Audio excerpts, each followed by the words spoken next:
Na ta način želimo pokazati, da stvari, ki so za marsikoga po svetu realnost, mogoče za nas predstavljajo le iluzijo.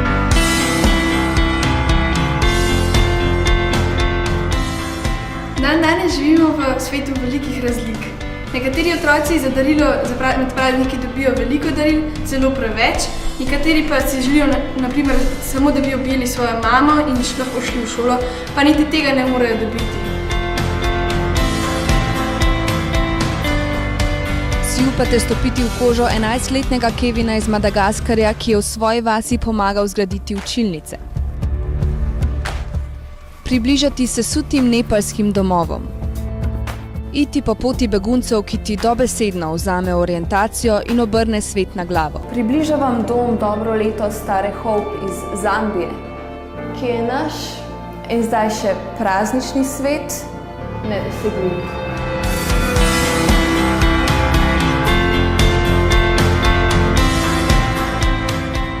Zelo sem bila navdušena na tisto sobo, gor,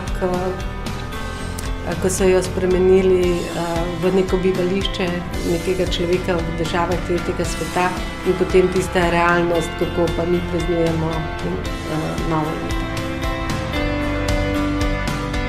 Me je najbolj fascinirale te rešitve so in jih ni.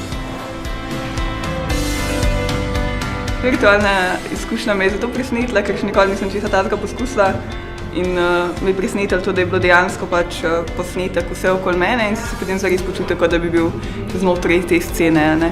Jaz sem dobila kar mravljince, ker so oni otroci okoli mene tam stali in da bi čutil, da so tam nekako prisotni, pa hkrati si se zavedal, logično, da niso. Za trenutek si šel iz tega sveta tukaj, v njihov svet.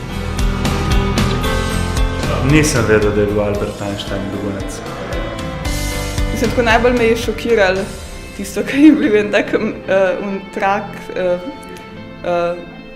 trak je prikazoval, ne vem, koliko je velika ena rokica od enega dojenčka, ki se tam podhranjen rodi in res od njih 12 cm ni nič, a ne, to, kot je pri nas 2 prsta. Zanimive optične prevare so dobile resna sporočila in resnične obraze, ki pripovedujejo svoje zgodbe. Tragedijo otrok, ki so zbežali iz svojih domov, lahko pobliže spoznajo tudi slovenski otroci. Muzej iluzij v Ljubljani. Tudi 70 let po ustanovitvi UNICEF-a, po koncu druge svetovne vojne, problemi ostajajo. Ostajajo krizna žarišča, naravne katastrofe. Lansko leto je bilo eno najbolj uničujočih let za otroke po svetu. Želimo, da bi bili zdravi, da bi čim dlje časa živeli in da bi bili srečni.